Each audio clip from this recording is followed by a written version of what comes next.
Let's do this. The Cult of Hockey podcast by the faithful and for the faithful. I'm David Staples of the Edmonton Journal, and I'm here tonight with Bruce McCurdy, who's just fixing his coiffure.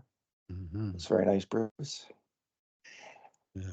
We are here on the occasion of probably one of the worst games in Edmonton Oilers history for a number of reasons. Connor McDavid got injured. We don't know how long he's out for. It didn't honestly look that good on the slow motion replay. We'll get into that in a second. The Oilers lost 6-1 to Columbus. McDavid went out on the first shift, and the game was just terrible. It was the most boring, lifeless, effortless game the Edmonton Oilers have played in a long this year and in a long time. It was a terrible game. Not a lot of good to say about it, David. I mean, very first shift of the game, you lose your superstar captain, and clearly it deflated the bench, and things just went downhill very quickly from there, and there was just nothing that sort of revived the team to give them any kind of lift to get them back into the game. And they never were in the game. It was so boring and dull to watch this game because it was 3-0 before you knew it, and then it was garbage time. And frankly, the team played like the whole 60 minutes was garbage time. Like, there's not much not much positive to take away from that. So, Bruce, the performance, the injury, we saw a slow motion replay. McDavid's charging in like he always does, like he just regular everything, and he gets hacked by Werenski going by, which is again happens all the time. This time he loses his balance. He falls into the boards, and as he's falling into the boards, his left leg goes out from under him towards the boards, and his foot jams straight into the boards at one point for a brief moment, and then he slides down the boards. Yeah. And he hit those boards with his foot ramming into the boards full speed. So we'll see what's happening. We have a report. Oilers coach Chris Knobloch has said that McDavid's going back to Edmonton now for evaluation. The rest of the team's moving on to Nashville. Between periods, Bob Stauffer of the Oilers said it was a fairly innocuous play. He says, "We don't know what it is yet. I have no idea what is the prognosis at this stage." I got to correct this typo. I don't know if anybody does. It's obviously quite concerning. We have no idea where it's at right now. There was a slightly more optimistic report came before from Ryan Rashog of TSN. After the first period, I believe. Nightmare period for the Oilers. McDavid done for the night in a 3-goal deficit on 6 shots against. Excuse me, that's wrong. That's the wrong one. He said that earlier. Then he later on, about halfway through the second, he said, "Early word out of Columbus is that it's nothing too serious with McDavid at this point." So that was Ryan's a good reporter, so he's heard that from somebody, right? He's not making it up.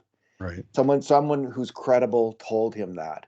So that's encouraging. But Bob Stauffer is also, he's there. Yeah. And he's getting presumably more up-to-date information.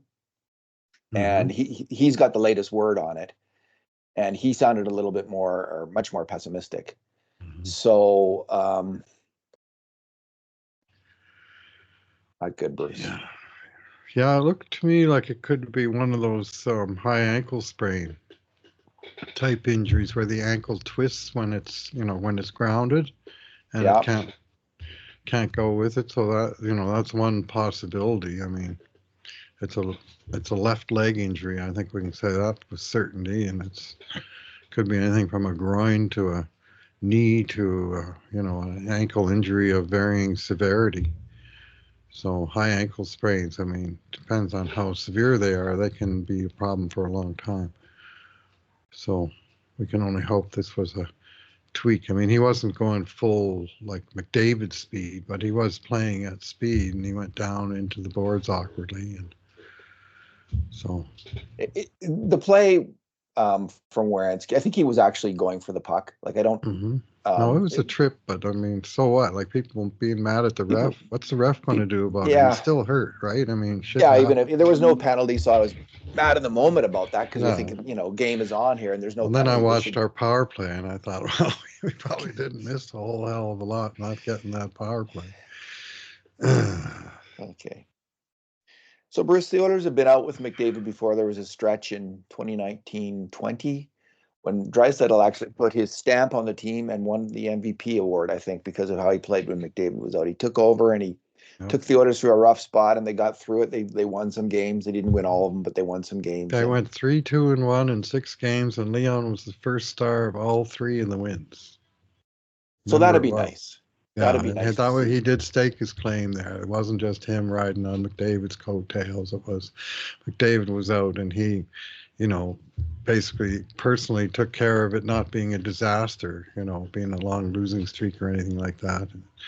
And so that was a key moment. And then other times, like last year, McDavid missed a couple of games, and the team just went down to fairly easy defeat in the 2 games. I went to one of them. They got shut out here by the Rangers, and there wasn't a lot of pushback in the boys that night. And so they're going to have to find something, especially if it's going to be more in the game or 2. Yeah.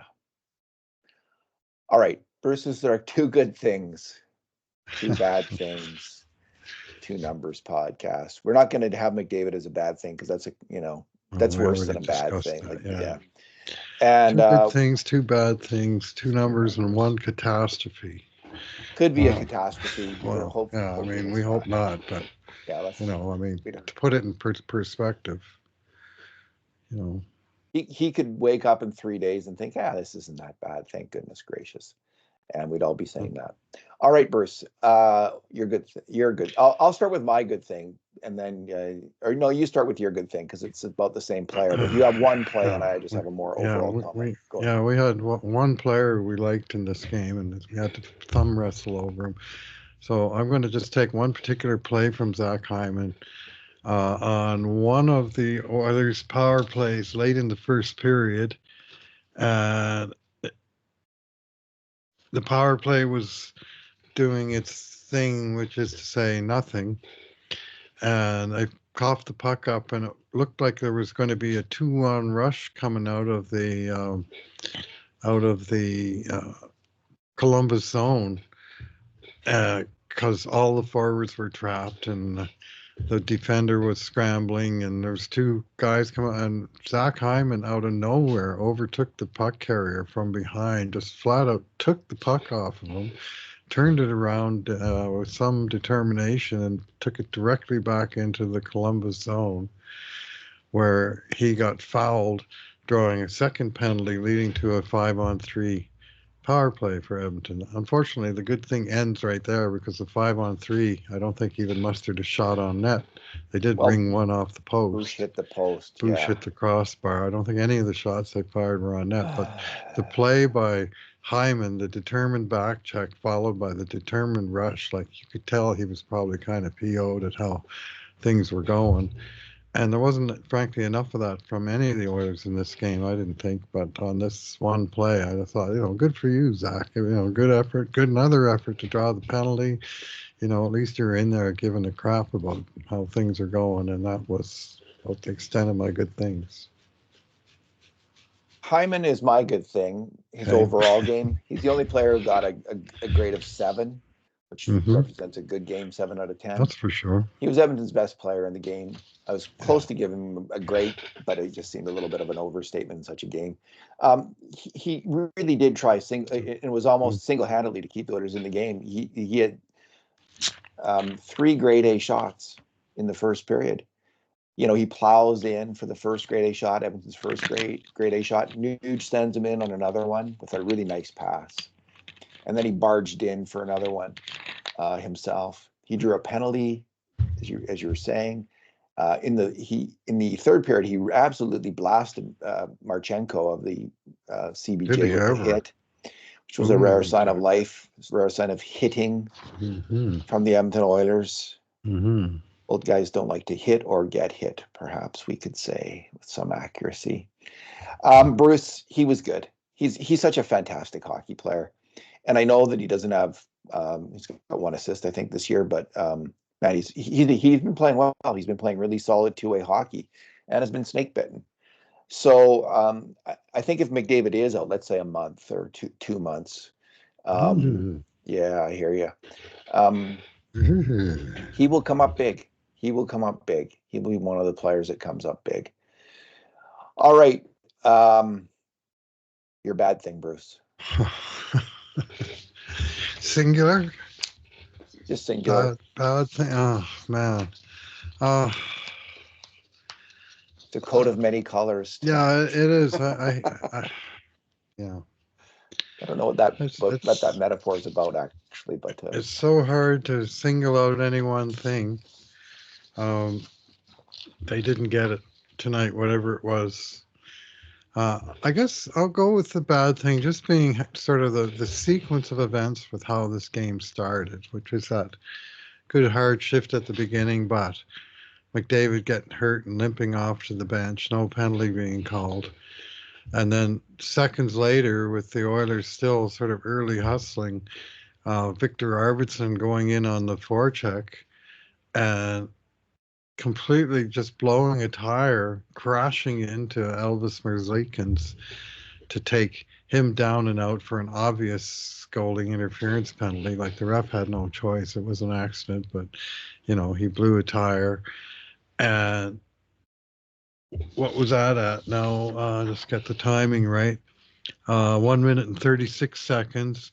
And by 2:18, Columbus had scored on the power play, a very easy power play goal, the one that seems to go in so often against the Oilers, where California, an outside shot tipped in the slot, because you've got a defenseman who's trying to play goalie and, front the shot. Nobody's taking any care about the sticks in front that represent the true danger. And of course, the stick in front is what got a piece of that puck. It was boring Sean Monahan with the deflection and the goal. And the game might as well have been over then. Like they might have just said, "Oh, mercy, done. We'll just call it 9-0 for Columbus," or whatever the default score is, and let's just take the rest of the night off, because there's going to be nothing good to see here. It was just bad, and it was 1-0, and there was just already nothing good on the horizon for the rest of the game. Bruce, it really hit home that this wasn't going to turn out well with the second goal. And it was a play. Boy, Derek Ryan had one of probably his worst night as an Edmonton Oiler. I was going to mention his name, and I thought, no, I'm not going to single out any one player. It's not fair. It is. Because most of them actually stunk. But he had a brutal game. Well, almost every mistake he made ended up in the Edmonton Oilers net. Like he just was like he was one of the culprits on the first goal against. He allowed that pass from the point. He was a little late getting out there, the slap pass, and Nurse was fronting the goalie. And the second goal, he was part of the problem again on it, but it starts in the neutral zone with Corey Perry, who always has a couple good moments in a game, and did again tonight. But man, is he slow. And he just was slow to a puck battle, slow to a race to the puck, and he lost the puck. And it went the other way instead of going down to the other end. And I really think, Bruce, that if the Oilers are going to compete in the playoffs, compete for the Stanley Cup this year, Ryan and Perry have to be their 13th, 14th, or 15th forwards. They can't be in the top 12. They're not physical enough. They're not fast enough. And these are two huge areas of need for the Oilers. Right. These are two places where you could, if you can slot in physical, fast players who can play the game to replace these guys, the Oilers might look like a bit different team. Like I think Podkolzin is looking okay, but these two guys, I like his hustle and his edge. He's got at least plays with some edge. These guys have got to pass their best before date. I hate to say it because I really like Derek Ryan. I think they can actually chip in the odd game and in the playoffs in the odd game. But as I say, like their job is 13th, 14th, or 15th forward on the team. Anyway, on this goal, Perry loses the puck in the neutral zone, goes into the Edmonton end, goes behind the net. Darnell Nurse does what he should do. He chases the puck carrier behind the net with the puck, and the puck carrier drops it off to another player. But Derek Ryan does what he shouldn't do and what he knows better because he's a really smart player. Derek Ryan, of all the Oilers, covers off the danger man. Like he's looking for that player. He is a smart player, but he got sucked behind the net and he tripped over the net. He tripped into Nurse and he left the guy wide open in the slot. Matthias Ekholm tries to stop the pass out. He's unable to do so. That happens. The pass out is a hard thing to stop for a defense. Players get beat by shots and passes and stuff all the time. It's when you go into the wrong places and doing the wrong things that are the... Yeah, ain't that the truth? It's the mental mistakes the players themselves hate. Like I think if they get beat physically, like they can't quite block the pass or block the shot, or something someone gets by them just a pure speed move, it's like, oh well, that happens in hockey. Things happen fast, but it's when you make that mental mistake in hockey. I bet you Derek Ryan right now is just so mad at himself. He strikes me as somebody who takes full accountability. And pride in his play. For sure. He's probably having a terrible night. So I really like this player. We've praised him many times, but he is a 13th or a 14th forward on a team, as is Corey Perry right now, and they're asking too much from him, and it's part of the reason the Oilers aren't taking off. They're not taking flight because of this. Well, I was watching these players with interest tonight because they've only got 12 forwards and they can't make any changes in the forward core. And so when they have a back-to-back like this, well, they're just going to play both games. And I mean, I guess the saving grace is if they're only playing 10 minutes each game, it's, not too onerous. But I thought both those older fellows, forwards, had a tough night. On this particular goal, I mean, we had singled out for, making contributory mistakes on the goal, Perry, Ryan, and Ekholm. And I commented to you in our document, I said, three players 110 years of age when you add them up. I mean, this team has got a lot of, veterans, but it's, it's an old team. They're getting close to our combined age. And you Bruce. play That's back. How old those guys are. Well, there's only two of us, so but still, it was not pretty. And they're the guys, back to back with travel. It takes a toll on some players. And I thought brutal. Right in that first period. Well, I mean, in this game, Derek Ryan. He was on the ice for 4 goals against. He played 11 minutes. He was the -3 at 5-on-5, and he got burned on the penalty kill goal. I've mentioned this before, but I'll mention it again. And have you seen the Beckham documentary? I just started watching it. And I'm really enjoying it, but I have not seen it all the way through. But it's fantastic. Choice. It's so entertaining. It is so entertaining on so many levels. And the interviews and everything they got is really excellent. So, but he talks about his last year as a professional, and about how after games his body just ached. He just ached, and he couldn't. He was about 38, I think, 38 or 39, and he realized then he just can't do it. He can't. And now, different sports, but similar in a lot of ways. Like you're just going hard. Hockey's a more physical. Soccer's physical. They're both really hard physical sports. Can't glide. Count on speed and tactical sense. And I imagine that Perry and Ryan are suffering physically on these back-to-backs. So because of the Oilers' cap situation, of course, they can't get relief. That's all going to be out the window soon. Like if McDavid's out, they're going to have to go on LTIR, I think. And they're going to have to utilize the LTIR portion, stop accruing money.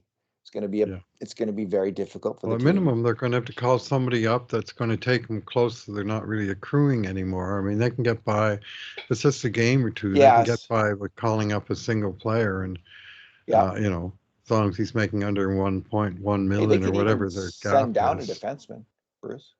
Potentially, They could could send out. They could wave keep accruing somebody if in. they sent someone down. So, No, that's true. but anyway, we'll see what happens. We're getting a little ahead of ourselves. We don't know what the situation is. Okay, that was my bad thing. What's your number? Okay, yeah, I'm going to go with number 8.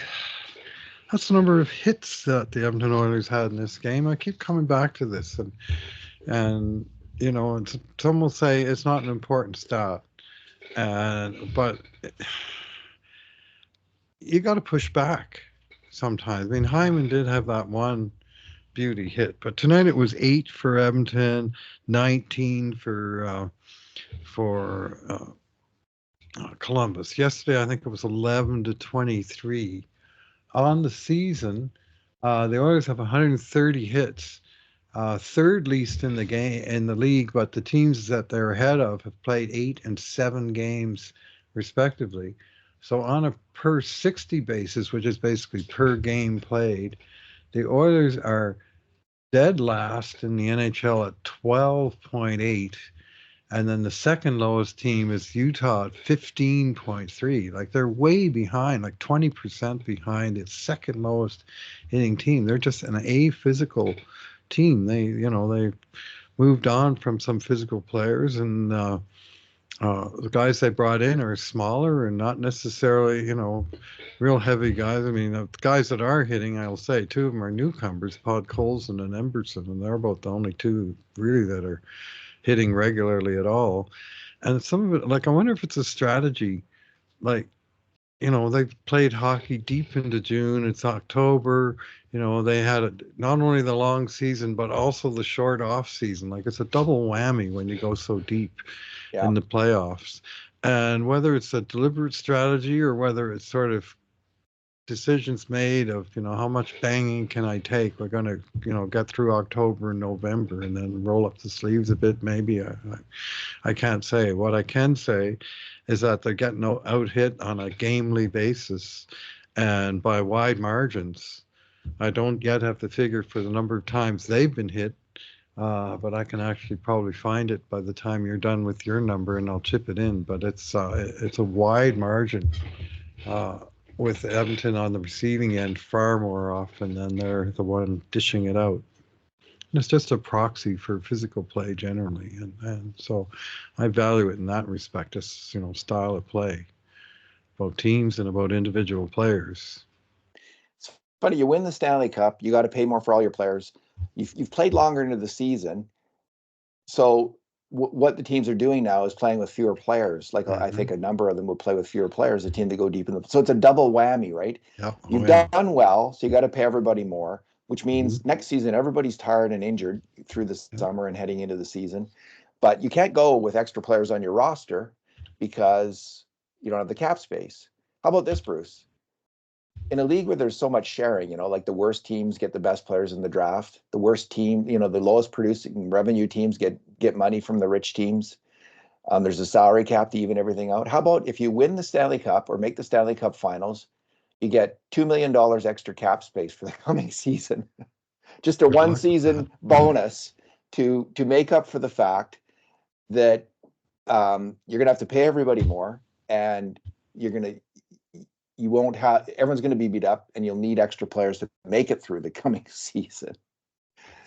It never happened, but yeah. Well, on the flip side of that, though, the team that is number one in the league with most hits so far this year are, wait for it, Florida Panthers. Yeah. Seems to me they also went to Game 7 of the Stanley Cup Finals last year, but they have come out with a lot more hard-edged play.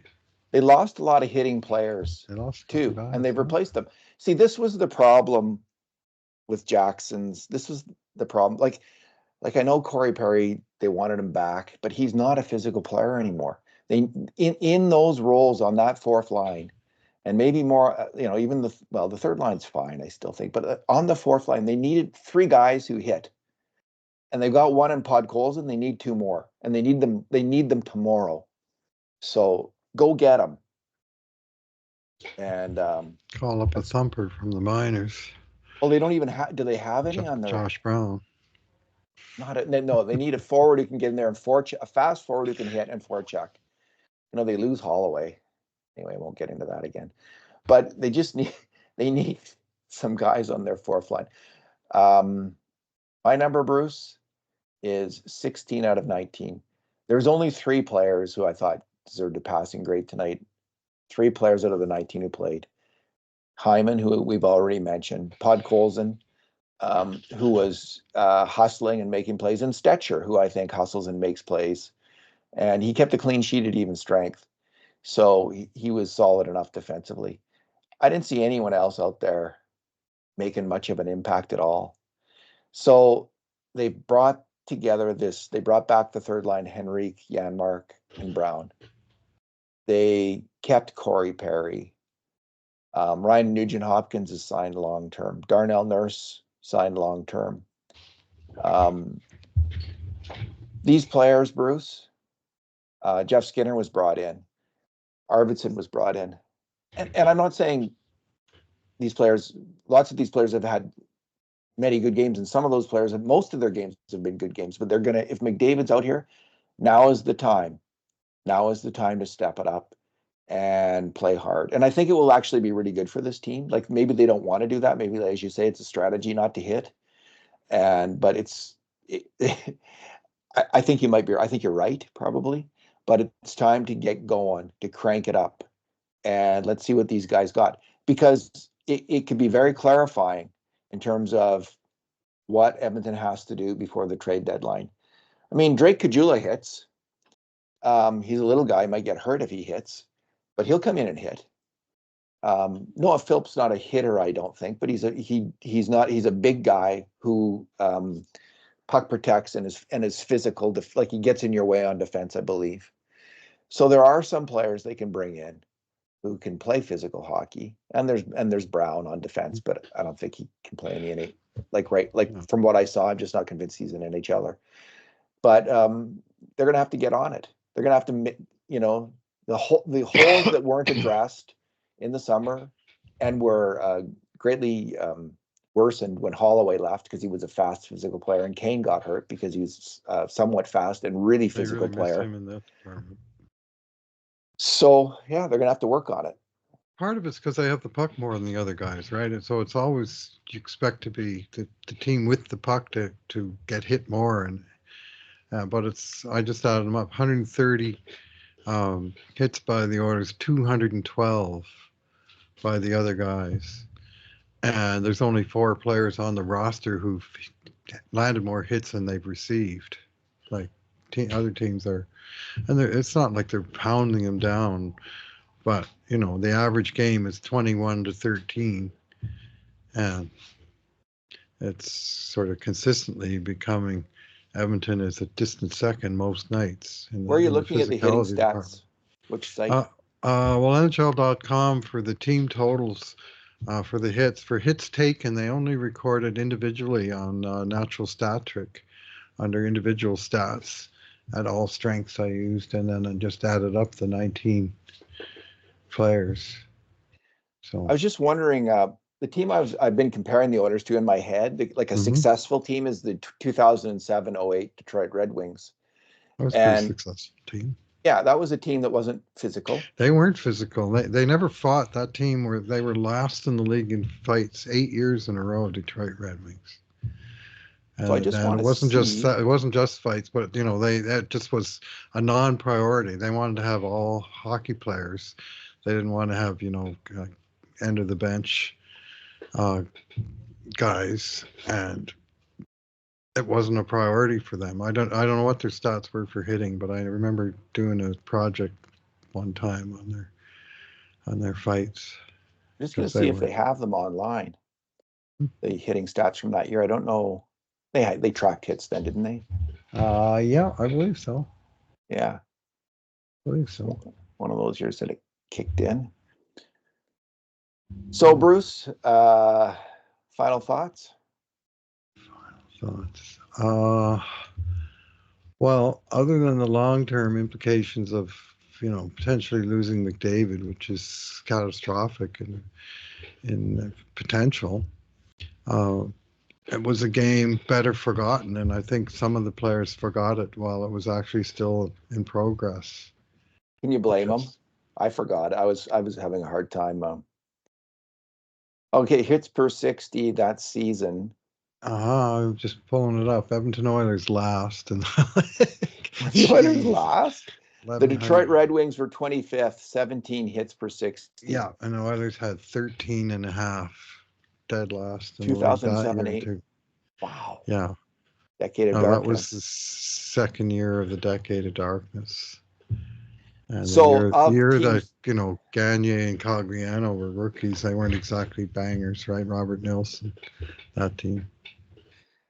So anyway, that Red Wing team won the cup. They're getting more hits than the Oilers, but not a lot more. Oh yeah, it wasn't like a huge priority. My own preference is to be in the middle of the pack. I don't want to be near the top or the bottom, frankly. Just want to be, a team that can stand up for itself, and more importantly, I think for a contending team, a team that can adapt to whatever style the other team is playing, which means some nights you might want to amp it up and other nights you don't have to. But I haven't seen much evidence of amping it up. None. We won't until Evander Kane comes back, I fear. Yeah, I mean. Or maybe they'll make a trade and sort out a few get things. Mike Brown, like they did that. It's sometimes hard to get these players, right? These guys, but sometimes you can make that trade for that minor league guy. That minor league guy who's the goalie for Matt Hendricks. Yeah, exactly. There you go. Sorry, you did say darkness. Well, I think Matt Hendricks was a really good player, and I'd like to see a guy like that. I think that's exactly the kind of guy they need, is Matt Hendricks in his prime, so to speak. He was a good player, heart and soul player, and hit and was fierce. And, kind of like Corey Perry was maybe 4 years ago, 5 years ago. And again, I don't want to pick on Corey Perry so much. He really does make some great plays every game. And he's such a smart player, very capable. But I think there's a role for both him and Ryan to be spotted into this team now and then. But it's not the current. In the current role, they're not giving the Oilers what the Oilers need, which is energy and hitting and some speed and rolling in there and whacking people. Kevin McClellan style. Yeah. I remember when they traded for him. They traded Tom Ralston for Kevin McClellan, and that dealt with some of that issue. And then from the same team, they acquired Pittsburgh Penguins. They acquired Marty McSorley, and that provided, shall we say, a physical element. Indeed. They went out and they traded for Craig Muni, who brought in a real heavy, hard, nasty edge to the defensive side of things. So anyway, what they also need, though, David, is goals. Like, they've scored 22 goals in 10 games. They've allowed 35. 22 to 35. Of their forwards, their guys in the bottom six, Corey Perry, 1 goal, 1 assist. He's the leader. Mattias Janmark, 2 assists, tied with him. Henrique, 1 point. Connor Brown, 1 point. Pud Colson, 1 point. Ryan, no points. And in that same cluster, Zach Hyman from the first line, 1 point. And at least you got a little bit of scoring up the lineup, but you got 2 guys with 10 points each. I'll let you guess what their names are. And everybody else on the team is below 5. So their support scoring is in the crapper. Ouch. Yeah, and that's a more important number than hits, I got to say. I mean, I value hits just in terms of it. Like I say, a marker of how you're going about playing your game. But the bigger marker is how often you put the biscuit in the basket. Indeed. Bruce, thanks for talking tonight. Thanks for listening, everyone. And in the meantime, and in between times, this has been another edition of the Cult of Hockey podcast.